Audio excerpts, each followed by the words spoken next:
Navigating loss. And this is a message for the ones that are looking for truth.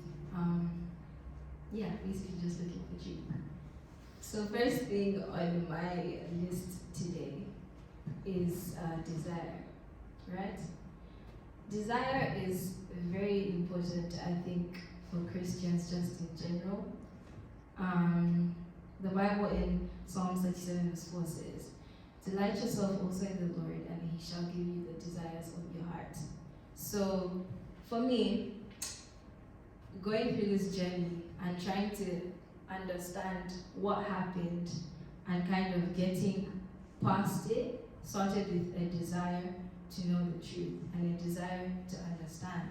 Because I did a lot of work. I mean, if there's someone in your life that's deteriorating before your eyes, you kind of think of doing everything that you possibly can, right?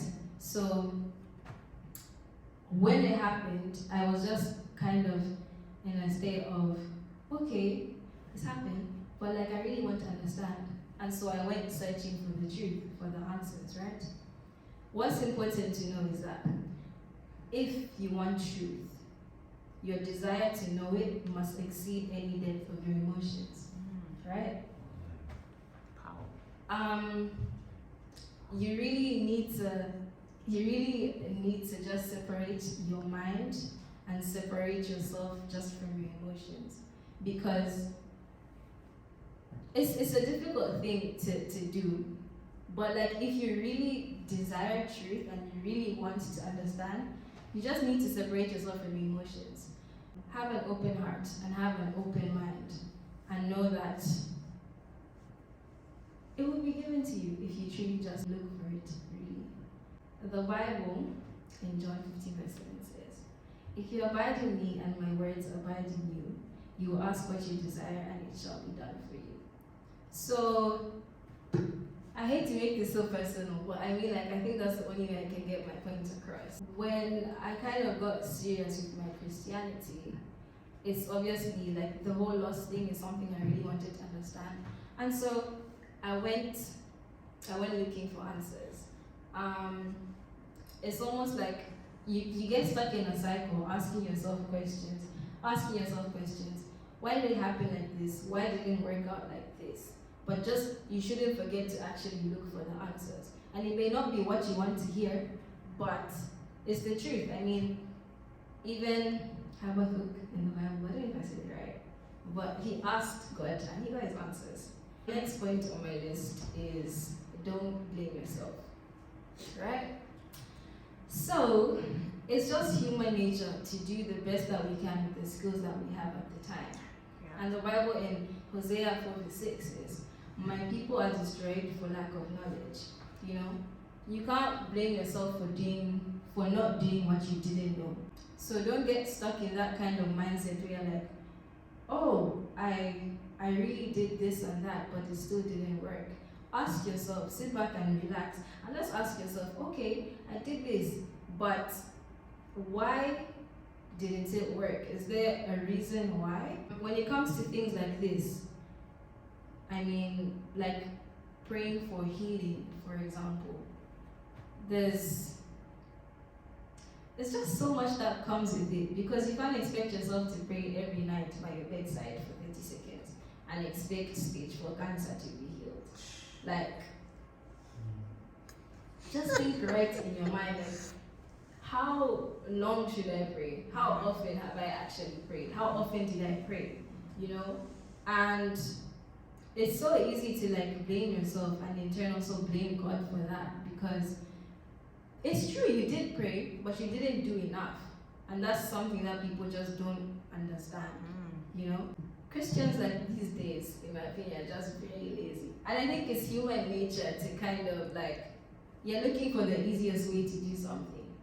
Like, everyone is just inventing every day, easiest way to do something. I don't blame them, because no one wants to be troubled, just fighting, laboring, sweating to do things, you know?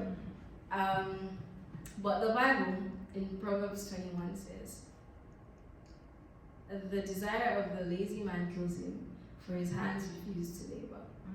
So learn to prevail with prayer.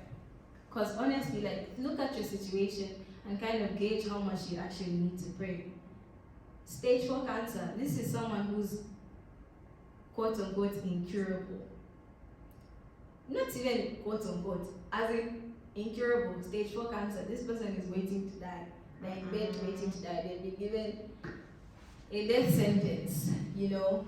And if you're just, oh yes, 30 seconds every night. And it's very good, have faith and have hope. But you need to work for these things, you need to toil. And I think that's something that people don't really understand. And I don't blame them because they don't know, you know. You can't blame some people for something they don't know. Next thing is prayer, right? But praying in faith versus in hope.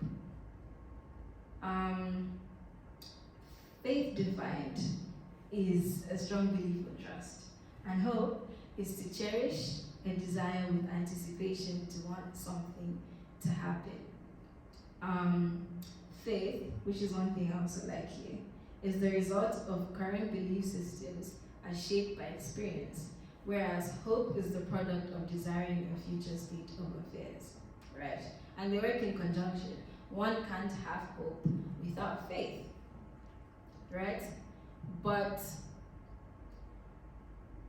as difficult as it may be, in situations like this, you really just need to prevail in your faith, my boy. Like, it's so difficult to speak about because when you're going through it, it's just a whole different story. Which is why, like, you just need to really separate your mind from it and separate your emotions. Because if you're thinking too emotionally, nothing will get done. And you'll just be stuck in like a cycle that's very toxic for you. So faith is declaring the battle is already won. And faith is the victory that overcomes the world. That's actually an excerpt from Sin book. Check it out. But yeah, so just ask yourself, make sure that you're praying in faith and not praying just in hope. Next thing is to understand the will of God, also known as just don't blame God for this thing that has happened. It's not his fault, it's never his fault. And remember that the devil is very real, very, very real. The devil is there and he's just looking for places to destroy you, you know. He's looking for your downfall. He rejoices in your downfall. And I don't know why. I just don't understand why it's like this. I mean, like, it's so funny because I was there as well. Like, it's very easy to blame God because you kind of put your work towards that. But, the devil is wicked and the devil is just fierce with whatever he does. And in doing so, also learn to increase your spiritual capacity so that you're a participator of divinity. Know that God has it all, and his will is that you have no less. Right?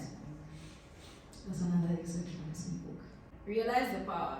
I know that nothing is too big for you. Say to yourself, this is just a small confession, so I'd like you guys to TP out to me. I am not just enough. I am not just enough. I am more than enough. I am more than enough. Divinity is at work in me. Divinity is at work in me. Therefore, I am bigger than the world around me. I am bigger than the world around me. Greater is the God within me. Greater is the God within me than the structures and limitations in the world. Than the structures and limitations in the world. Nothing is too big or too good for me. Nothing is too big or too good for me. The best of life belongs to me. The best of life belongs to me. I am a child of the King of the universe. I am a child of the King of the universe. And all things are mine. And all things are mine. What a confession, guys. That's crazy. So my last point today is just don't lose heart. What's happened to you or to whoever's in your life is a very difficult thing. And I think advice from me is just to be patient with yourself and be patient with the people around you, because it's better to have tried and failed than to not have tried at all. God doesn't hate you. God loves you, and God sees your heart, and God sees your desire. God is always there for you. So just take it easy on your heart, because these things are not easy at all. And be patient. So I'll just end with this verse. Psalm 20 verse 4. And it says, may he grant you according to your heart's desire and fulfill all your purpose.